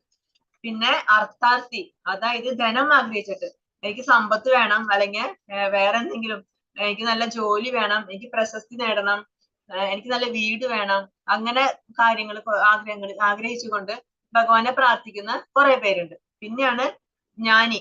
ജ്ഞാനി എന്ന് പറഞ്ഞാല് ജിജ്ഞാസുവിനെക്കാട്ടിലും ഒരു പടി മേലെ. ജിജ്ഞാസു എന്ന് പറയുമ്പോൾ അതിനെപ്പറ്റി ഒന്നും അറിയില്ല, അദ്ദേഹം അറിയാൻ വേണ്ടി ശ്രമിക്കുകയാണ്. ജ്ഞാനി എന്ന് പറഞ്ഞാൽ അദ്ദേഹത്തിന് അറിയാം ഞാൻ ആരാണ്, ഭഗവാൻ ആരാണ്, ഞാനും ഭഗവാനും തമ്മിലുള്ള ബന്ധം എന്താണ്, അങ്ങനെ അദ്ദേഹത്തിന് എല്ലാം അറിയാൻ പറ്റും. പക്ഷെ അതിനെ കുറച്ച് കൂടുതൽ അറിയണം. ഞാൻ എന്താണോ അറിഞ്ഞത്, എനിക്ക് അതിനെ കുറിച്ച് കൂടുതൽ അറിയണം, അതിനെ സാക്ഷാത്കരിക്കണം, അങ്ങനെ ആഗ്രഹമുള്ള ആളാണ് ജ്ഞാനി. അപ്പൊ 4 കൂട്ടം ആളുകള് ഭഗവാനെ ഭജിക്കാത്തവരുണ്ട്. ഇനി ഭഗവാനെ ആശ്രയിക്കുന്ന 4 കൂട്ടം ആളുകളുണ്ട്. ആർത്തോ ജിജ്ഞാസു, അർത്ഥാർത്ഥി, ജ്ഞാനി. ഇനി അതിന്റെ ഉദാഹരണങ്ങളാണ് പറയുന്നത്. ആരൊക്കെയാണ്? ഗജേന്ദ്രൻ ഇന്ദ്രദ്യുമ്ന മഹാരാജാവ് ശാപം കിട്ടി ആനയായി ജനിച്ചു. അങ്ങനെ ആന ഒരു വട്ടം വെള്ളം കുടിക്കാൻ വന്ന സമയത്ത് മുതല കാലിൽ പിടിച്ചു. ആ കാലിൽ പിടിച്ച സമയത്ത് കുറെ ശ്രമിച്ചു, തന്റെ ശക്തി കൊണ്ടും ബലം ഉപയോഗിച്ചിട്ടൊക്കെ കുറെ ശ്രമിച്ചു. പക്ഷെ തീരെ പറ്റാതായപ്പോ അവസാന നിമിഷത്തിലാണ് അദ്ദേഹം ഭഗവാനെ വിളിച്ചത്. എന്തിനാ വിളിച്ചത്? എന്നെ രക്ഷിക്കണേ എന്ന് പറഞ്ഞിട്ട് വിളിച്ചു. അപ്പൊ ആ ദുഃഖം വന്നപ്പോ ആ ദുഃഖത്തിന് രക്ഷിക്കാൻ വേണ്ടിയിട്ട് ഗജേന്ദ്രൻ ഭഗവാനെ വിളിച്ചു. പിന്നെ ദ്രൗപദിയുടെ വസ്ത്രാക്ഷേപ സമയത്ത് ദ്രൗപദി ആദ്യം വിചാരിച്ചു എന്റെ ഭർത്താക്കന്മാരുണ്ട്, അവരെന്നെ രക്ഷിക്കും, അവരോട് പറഞ്ഞു. അത് കഴിഞ്ഞിട്ട് ഭീഷ്മര്, ദ്രോണര്, ഇവരോടൊക്കെ പറഞ്ഞു. ഇവരൊക്കെ പറ്റാണ്ടായപ്പോഴും ദ്രൗപദി സ്വയം അതിനെ എതിർക്കാൻ നോക്കി. തന്റെ ശക്തി ഉപയോഗിച്ചിട്ട് അയാളെ, ദുശ്ശാസനനെ എതിർക്കാൻ കുറെ ശ്രമിച്ചു. ഒട്ടും പറ്റണില്ല, തീരെ പറ്റുന്നില്ല എന്ന് വന്നപ്പോഴാണ് 2 കൈയും ഉയർത്തിയിട്ട് ഭഗവാനെ കൃഷ്ണ എന്ന് വിളിക്കുന്നത്. അപ്പൊ ആ സമയത്ത് കൃഷ്ണ വന്നിട്ട് ദ്രൗപദിയുടെ മാനം രക്ഷിച്ചു. അപ്പോഴും ദ്രൗപദി എന്താ ആ ഒരു ദുഃഖ സമയത്താണ് ഭഗവാനെ വിളിച്ചത്. പിന്നെ വ്യാസന്റെ ഭാര്യ ഗർഭിണിയായിട്ട് 16 വർഷം ഗർഭത്തിലിരുന്നു. വ്യാസന്റെ പുത്രനാണ് ശുഗൻ. 16 വർഷം ഗർഭത്തിലിരുന്നു ശുഗൻ, എന്നിട്ടും പുറത്തു വരുന്നില്ല. അപ്പൊ വ്യാസൻ പറയുന്നുണ്ട്, മോനെ പുറത്തു വരൂ, അമ്മയ്ക്ക് നല്ല ബുദ്ധിമുട്ട്, പുറത്തു വരൂ പറയും. അപ്പൊ ശുഗൻ പറയാണ്, ഇല്ല, പുറത്തു വന്നാൽ എന്നെ മായ ബാധിക്കും, അതുകൊണ്ട് ഞാൻ പുറത്തു വരില്ല എന്ന് പറഞ്ഞിട്ട് പുറത്തു വരാനായിട്ട് സമ്മതിക്കില്ല. അങ്ങനെ കുറെ പറഞ്ഞ അവസാനം ഭഗവാൻ കൃഷ്ണൻ വന്നിട്ട് പറയും, നിന്നെ എന്റെ മായ ബാധിക്കില്ല എന്ന് പറഞ്ഞപ്പോഴാണ് ശുഗൻ പുറത്തു വരുന്നത്. പിന്നെ അതുപോലെ ജിജ്ഞാസുവിന് ഉദാഹരണമാണ് പരീക്ഷിത്ത് മഹാരാജാവ്. പരീക്ഷിത്ത് മഹാരാജാവിന് ഒരു ഭാഗ്യം കിട്ടിയല്ലേ? എന്തായിരുന്നു ഭാഗ്യം? പരീക്ഷിത്തിന് കിട്ടിയ ഭാഗ്യം എന്തായിരുന്നു? ഹരേ കൃഷ്ണ, ആർക്കറിയാം? ഭാഗവതം കേൾക്കുന്ന പരീക്ഷത്തിന് അറിയാൻ പറ്റി. 7 ദിവസം മുമ്പ്, മരണത്തിന് മുമ്പേ തന്നെ അറിയാൻ പറ്റി എനിക്ക് ഇത്ര ദിവസം, 7 ദിവസം കഴിഞ്ഞാൽ മരിക്കും എന്നുള്ളത്. അതുകൊണ്ട് അദ്ദേഹത്തിന് എന്ത് പറ്റി? ആ ഭഗവാനിലേക്ക് എത്താനായിട്ട് ഞാൻ എന്താണോ ചെയ്യേണ്ടത് അത് അത്ര അത്ര ശ്രദ്ധയോട് കൂടി ചെയ്യാനായിട്ട് അദ്ദേഹത്തിന് സാധിച്ചു. നമുക്കൊന്നും നമ്മുടെ കാര്യം അറിയില്ല, എപ്പോഴാണോ എപ്പോ കാണില്ല എന്ത് സംഭവിക്കാം അങ്ങനെ നമുക്ക് അറിയില്ല. പക്ഷെ പരീക്ഷത്തിന് മുൻകൂട്ടി അറിയാൻ പറ്റിയത് കൊണ്ട് ആ 7 ദിവസം അദ്ദേഹം ഭഗവാന് വേണ്ടി മാറ്റിവെച്ചു. അപ്പൊ അങ്ങനെ ശുഗനിൽ നിന്ന് മനസ്സിലാക്കാണ് ഭാഗവതം, ഭഗവാനെ കുറിച്ചുള്ള കാര്യങ്ങൾ ചോദിച്ച് ആ ജിജ്ഞാസയോട് കൂടി അതിനെ ചോദിച്ച് മനസ്സിലാക്കാണ് പരീക്ഷത്ത്. പിന്നെ ധ്രുവൻ എന്തിന്റെ ഉദാഹരണമാണ്? അർത്ഥാർത്ഥി. ധ്രുവൻ എന്തിനാ തപസ് ചെയ്തത്? എനിക്ക് അച്ഛനേക്കാൾ വലിയ രാജാവാകണം, ആ ആഗ്രഹത്തോടെ തപസ് ചെയ്തു. പക്ഷെ ഭഗവാൻ പ്രത്യക്ഷപ്പെട്ടപ്പോഴോ ഒന്നും വേണ്ട. പിന്നെ ശ്രീരാമൻ സഖ്യം കൂടി സുഗ്രീവനോട്. എന്തിനായിരുന്നു? ആ സഹായം ആവശ്യം വേണമായിരുന്നു. അതായത് സീതയെ രക്ഷിക്കാൻ പോവാനായിട്ട് ആൾബലം വേണമായിരുന്നു, സേനാബലം വേണമായിരുന്നു. അതിനു വേണ്ടി ആ കാര്യം നടക്കാൻ വേണ്ടിയിട്ട് സുഗ്രീവനുമായിട്ട് സഖ്യം കൂടി. പിന്നെ ശൗനകാദി മഹർഷിമാര് ഭാഗവതം അറിയാനുള്ള ആഗ്രഹത്തോടു കൂടി ശൗനകാദി മഹർഷികൾ സൂതനിൽ നിന്ന് ഭാഗവതം ചോദിച്ച് മനസ്സിലാക്കുന്നുണ്ട്. ഇതൊക്കെയാണ് ഉദാഹരണങ്ങൾ പറയുന്നത്. അപ്പൊ ഭഗവാൻ പറയുന്നുണ്ട്, ഇതുപോലെ 4 കൂട്ടം ആളുകൾ എന്നെ ഭജിക്കുന്നുണ്ട്. ആർത്തന്മാര്, ജിജ്ഞാസു, ജ്ഞാനി, അർത്ഥാർത്ഥി, ഇവരൊക്കെ എന്നെ ഭജിക്കുന്നുണ്ട്. ഇവർ 4 പേരും സൗഭാഗ്യം സിദ്ധിച്ചവരാണ്. കാരണം ഇവർക്ക് ഭഗവാനിലേക്ക് എത്താനായിട്ട് സാധിക്കും. പക്ഷെ ഇവരെ ശുദ്ധ ഭക്തരല്ല. കാരണം എന്താ? ഇവരുടെ കാര്യം നടക്കാൻ വേണ്ടി മാത്രമാണ് എന്നെ പ്രാർത്ഥിക്കുന്നത്. ആർത്തന് എന്തെങ്കിലും ആ ദുഃഖം വന്നു, ആ ദുഃഖം മാറിക്കഴിഞ്ഞാലോ പിന്നെ ആ ഭഗവാനെ വിളിക്കില്ല. പിന്നെ ആ ദുഃഖം മാറിക്കഴിഞ്ഞാൽ പിന്നെ അത് വിട്ടു. അതുപോലെ അർത്ഥാർത്ഥിക്ക് ധനം കിട്ടിക്കഴിഞ്ഞു, അല്ലെങ്കിൽ പ്രശസ്തി കിട്ടി, വീട് കിട്ടി, സമ്പത്ത് കിട്ടി, എല്ലാം കിട്ടിക്കഴിഞ്ഞാലോ പിന്നെ ഭഗവാനെ വേണ്ട, പിന്നെ ഭഗവാനെ വിളിക്കില്ല, പിന്നെ അത് മറന്നു. അതുപോലെ ജിജ്ഞാസു കുറെ നാൾ നടക്കും ഭഗവാനെ കുറിച്ച് അറിയാൻ. അത് അറിഞ്ഞു കഴിഞ്ഞാൽ ചിലപ്പോ അതന്നെ വിടും, ആ ഭക്തി തന്നെ വിടും, പിന്നെ അതിനെപ്പറ്റി അറിയേണ്ട ആവശ്യമില്ല. അപ്പൊ ഭഗവാൻ പറയാണ്, ഇവരൊന്നും ശുദ്ധ ഭക്തന്മാരല്ല. പക്ഷെ ഇതിൽ ഈ 4 പേരിൽ എനിക്ക് ഏറ്റവും ഇഷ്ടം ആരെയാണ്? അത് ജ്ഞാനിനെയാണെന്ന് ഭഗവാൻ അടുത്ത ശ്ലോകത്തിൽ പറയുന്നത്. 19ാമത്തെ ശ്ലോകം. ബഹൂനാം ജന്മനാമന്തേ ജ്ഞാനവാൻ മാം പ്രപദ്യതേ വാസുദേവ സർവമിതി സമഹാത്മാസു ദുർലഭഃ. എന്താ പറയുന്ന ഭഗവാൻ? ഇതില് ആ 4 പേരില് അവര് ശുദ്ധഭക്തന്മാരല്ല. പക്ഷെ അതില് ജ്ഞാനവാൻ, ആ ജ്ഞാനി ഉണ്ടല്ലോ, ആ ജ്ഞാനി അവന് എന്നെ പ്രാപിക്കാനായിട്ട് സാധിക്കും. പക്ഷെ ഒരുപാട് ജന്മങ്ങൾക്ക് ശേഷം, അസംഖ്യം ജനന മരണങ്ങൾക്ക് ശേഷം ജ്ഞാനവാനായ വ്യക്തി സർവജ്ഞനാണ്, കാരണങ്ങൾക്കും കാരണഭൂതനും സർവവ്യാപിയും എന്ന് മനസ്സിലാക്കി എന്നെ അവർ ശരണം പ്രാപിക്കുന്നു. അപ്രകാരമുള്ള മഹാത്മാക്കൾ വളരെ വിരളമാണ്. അതിലെ ജ്ഞാനി ഉണ്ടല്ലോ, ഈ ജ്ഞാനി മാത്രമാണ് ഭഗവാനെ പ്രാപിക്കുന്നത്. കാരണം ആ ജ്ഞാനി ഒരു ജന്മം കൊണ്ടൊന്നും സാധിക്കില്ല. അനേകം ജനന മരണങ്ങൾക്ക് ശേഷം, അനേകം ജന്മങ്ങൾ എടുത്തതിന് ശേഷമാണ് ഒരു ജ്ഞാനിക്ക് മനസ്സിലാകുന്നത് ഈ ഭഗവാൻ, ഈ വ്യക്തി സർവജ്ഞനാണ്. ഭഗവാൻ എന്ന് പറയുന്ന ആ ഭഗവാൻ ശ്രീകൃഷ്ണൻ, അദ്ദേഹം സർവജ്ഞനാണ്. അദ്ദേഹം സർവ കാരണങ്ങൾക്കും കാരണഭൂതനാണ്. ഈശ്വര പരമ കൃഷ്ണ സച്ചിദാനന്ദ വിഗ്രഹ അനാദിരാദിർ ഗോവിന്ദ സർവകാരണ കാരണം. സർവ കാരണങ്ങൾക്കും കാരണം ആരാണ്? ഈ ഭഗവാനാണെന്ന് അദ്ദേഹം മനസ്സിലാക്കും. പക്ഷെ അതിന് അദ്ദേഹത്തിന് ഒരുപാട് ജന്മങ്ങൾ വേണ്ടി വരും. അങ്ങനെ ഒരുപാട് ജന്മങ്ങൾക്ക് ശേഷം അദ്ദേഹം മനസ്സിലാക്കുന്നു, ഞാനാണ് എല്ലാത്തിനും കാരണമെന്ന് മനസ്സിലാക്കുന്നു. അങ്ങനെ അദ്ദേഹം എന്നെ ശരണം പ്രാപിക്കുന്നു. അതുകൊണ്ട് എനിക്ക് ഈ ജ്ഞാനിനാണ് ഇഷ്ടം. പക്ഷെ ഇത് ഇത്രയും വിരളമാണ്. ഇതുപോലുള്ള ജ്ഞാനികള് അധികം പേരൊന്നും ഉണ്ടായിരിക്കില്ല. കാരണം നമ്മൾ നേരത്തെ പറഞ്ഞു, ഭഗവാനിലേക്ക് എത്താനായിട്ട് കുറെ പേര് ശ്രമിക്കും.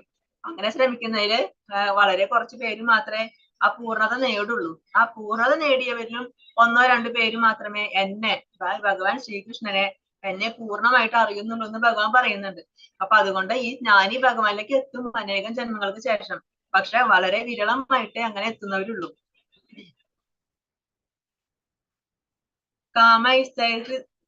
കാമൈസ്തൈഹൃതജ്ഞാന പ്രപദ്യന്തേന്യദേവതാഃ തം തം നിയമമാസ്തായ പ്രകൃത്യാ നിയഥാസ്യ. ഭൗതിക അഭിലാഷങ്ങളാൽ അപഹരിക്കപ്പെട്ട ജ്ഞാനത്തോട് കൂടിയവർ ദേവന്മാരെ ശരണം പ്രാപിക്കുന്നു. പ്രത്യേക നിയമങ്ങളും നിബന്ധനകളും അനുസരിച്ച് അവർ സ്വപ്രകൃതിയാൽ ദേവന്മാരെ ആരാധിക്കുന്നു. അപ്പൊ ദേവന്മാരെ ആരാധിക്കുന്നവരെ പറ്റിയിട്ടാണ് പറയുന്നത്. മായയാൽ അപഹരിക്കപ്പെട്ട ജ്ഞാനത്തോട് കൂടിയവർ, അവരാണ് ദേവന്മാരെ ആരാധിക്കുന്നത്. കാരണം എന്താണ്? ദേവന്മാരെ ആരാധിച്ചു കഴിഞ്ഞാൽ ദേവന്മാര് നമുക്ക് ഭൗതിക സുഖങ്ങൾ തരും. നമുക്ക് ഭൗതികമായിട്ട് എന്ത് ആഗ്രഹമാണോ ഉള്ളത് ആ ആഗ്രഹങ്ങളൊക്കെ നമ്മൾ ദേവന്മാരോട് പ്രാർത്ഥിച്ചു കഴിഞ്ഞാൽ അവര് നേടിത്തരും. പക്ഷെ ആ ഭൗതിക ആഗ്രഹങ്ങൾ സാധിപ്പിച്ചു തരാൻ മാത്രമേ ദേവന്മാർക്ക് പറ്റുള്ളൂ. നമുക്ക് മോക്ഷം തരാനായിട്ട് ദേവന്മാർക്ക് പറ്റില്ല. നമ്മുടെ ആത്യന്തികമായിട്ടുള്ള ശാന്തി എവിടെയാണ്? ഭഗവാന്റെ പരമപദം. അത് തരാനായിട്ട് ദേവന്മാർക്ക് സാധിക്കില്ല. അതുകൊണ്ട് ഇവര് ഭൗതികാഗ്രഹങ്ങൾ ഉള്ളവരാണ് ഈ ദേവി ദേവന്മാരെയും ഒക്കെ പ്രാർത്ഥിക്കുന്നത്.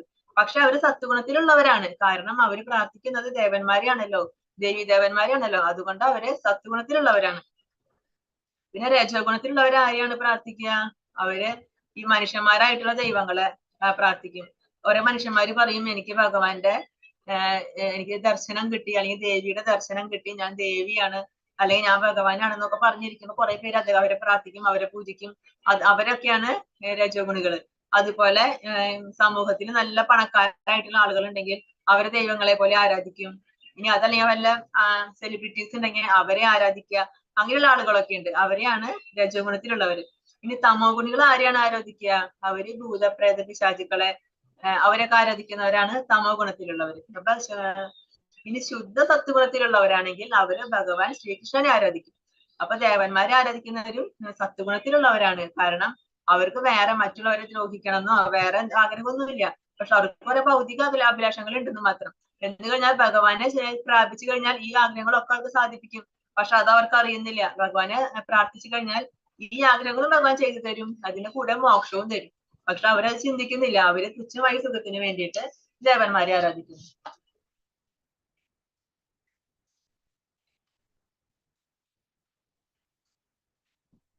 അന്തവത്തു ഫലം തേഷാം തദ്ഭവത്യൽപമേധസാൻ ദേവാൻ ദേവയജോ യാന്തി മദ്ഭക്തായാന്തി മാമപി.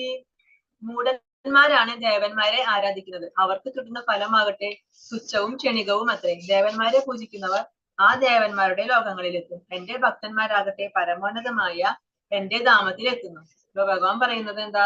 ഈ ദേവന്മാരെ ആരാധിക്കുന്നവരുണ്ടല്ലോ, അവർക്ക് മൂഢന്മാരാണ് സത്യത്തില്. കാരണം എന്താ? കാരണം അവർ തുച്ഛമായ ആ ഭൗതിക സുഖത്തിന് വേണ്ടി മാത്രമാണ് ഈ ദേവന്മാരെ ആരാധിക്കുന്നത്. എന്നാൽ എന്നെ ആരാധിച്ചു കഴിഞ്ഞാല് അവരാഗ്രഹിക്കുന്ന ഈ ഭൗതിക സുഖങ്ങൾ ഞാൻ അവർക്ക് കൊടുക്കും. അത് മാത്രമല്ല, അവരുടെ ആ ജന്മത്തിന് ശേഷം എന്റെ അടുത്തേക്ക് എത്താനും അവർക്ക് സാധിക്കും. പക്ഷെ അത് അവരറിയുന്നില്ല. അതുകൊണ്ട് അവര് മൂഢന്മാരെന്നാണ് ഭഗവാൻ പറയുന്നത്.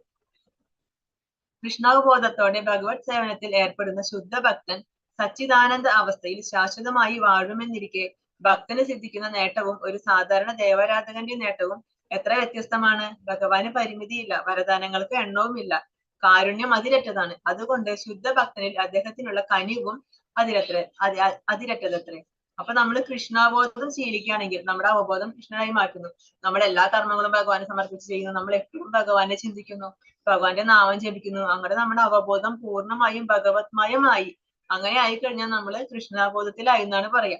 അങ്ങനെ ഭഗവാന്റെ സേവനത്തിൽ ഏർപ്പെട്ടിരിക്കുന്ന ആ ഭക്തൻ ഉണ്ടല്ലോ, അവൻ സച്ചിദാനന്ദ അവസ്ഥയിലാണ്. അവൻ എപ്പോഴും ആനന്ദാണ്. അവന് ദുഃഖങ്ങളില്ല, അവന് വിഷമങ്ങളില്ല, അവന് സങ്കടങ്ങളില്ല. അവൻ എപ്പോഴും ആനന്ദ അവസ്ഥയിലാണ്. അവൻ എപ്പോഴും ശാശ്വതമായിട്ട് വാഴും. എവിടെ?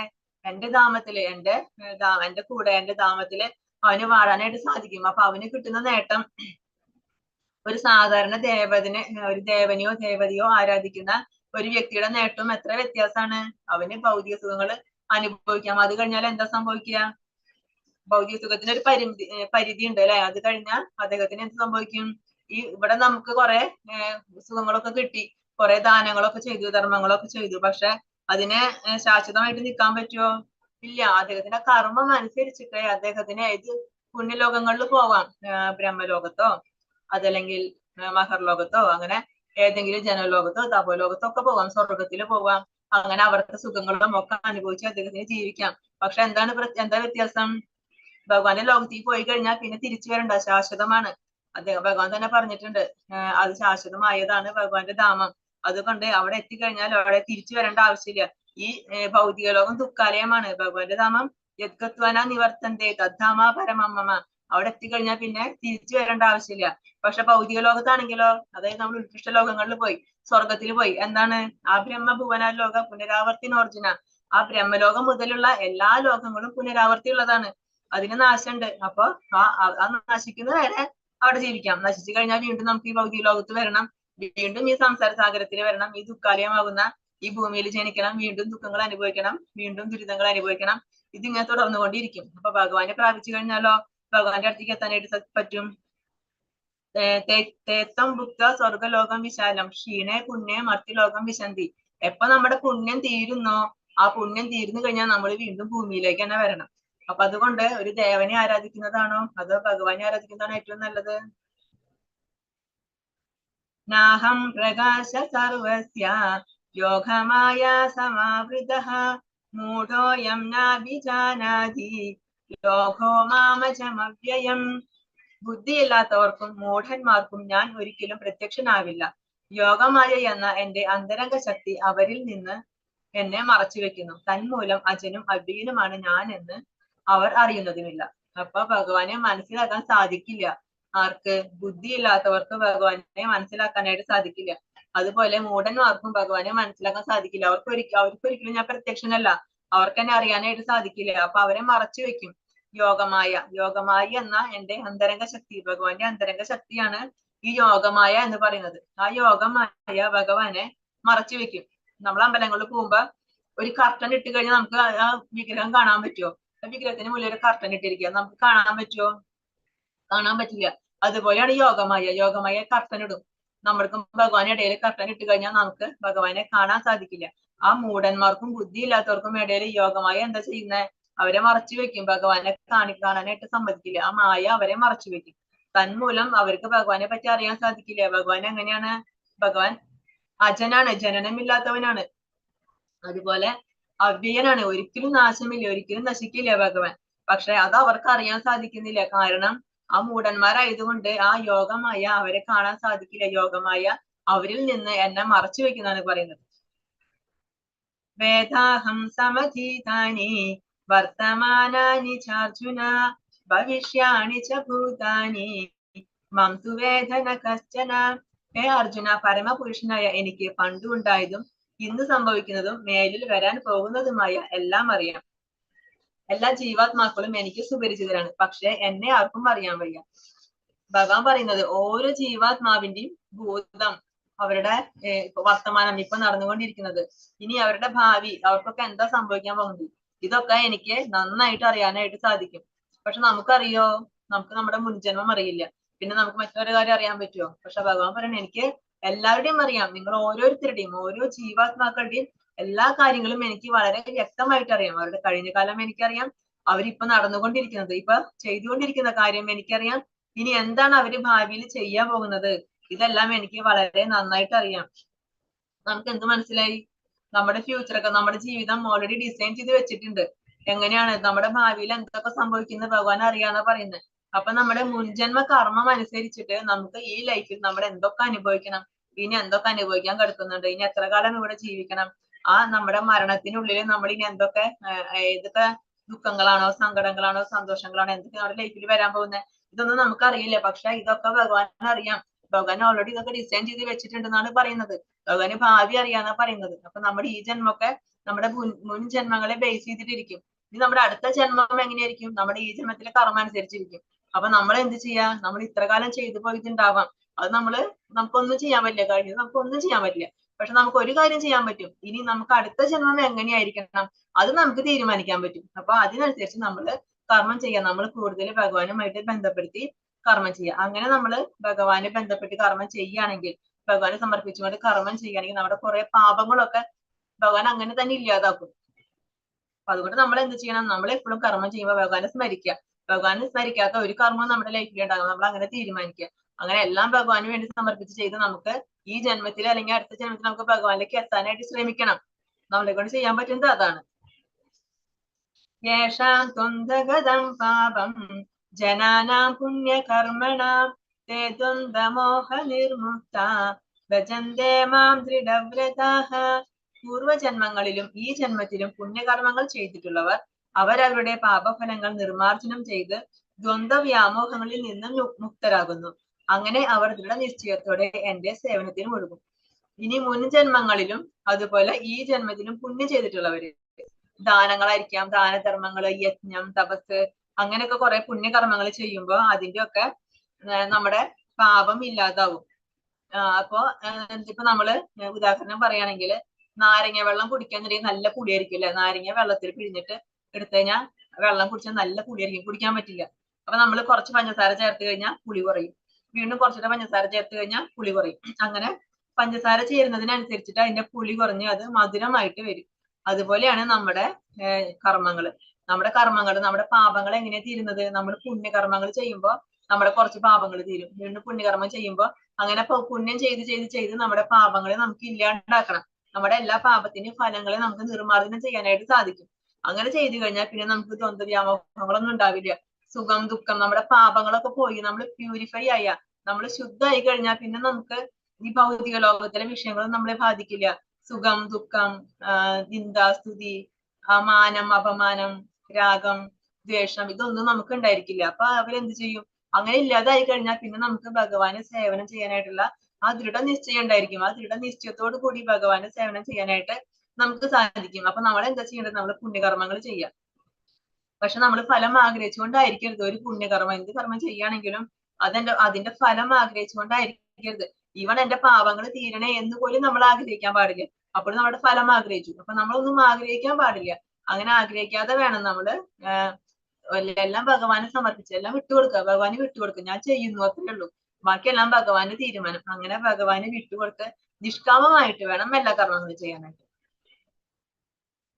സാധിഭൂതാദിദൈവം മാം സാധിയജ്ഞം ച യേ വിദുഃ പ്രയാണകാലേപി ച മാം തേ വിദുർയുക്തചേതസഃ.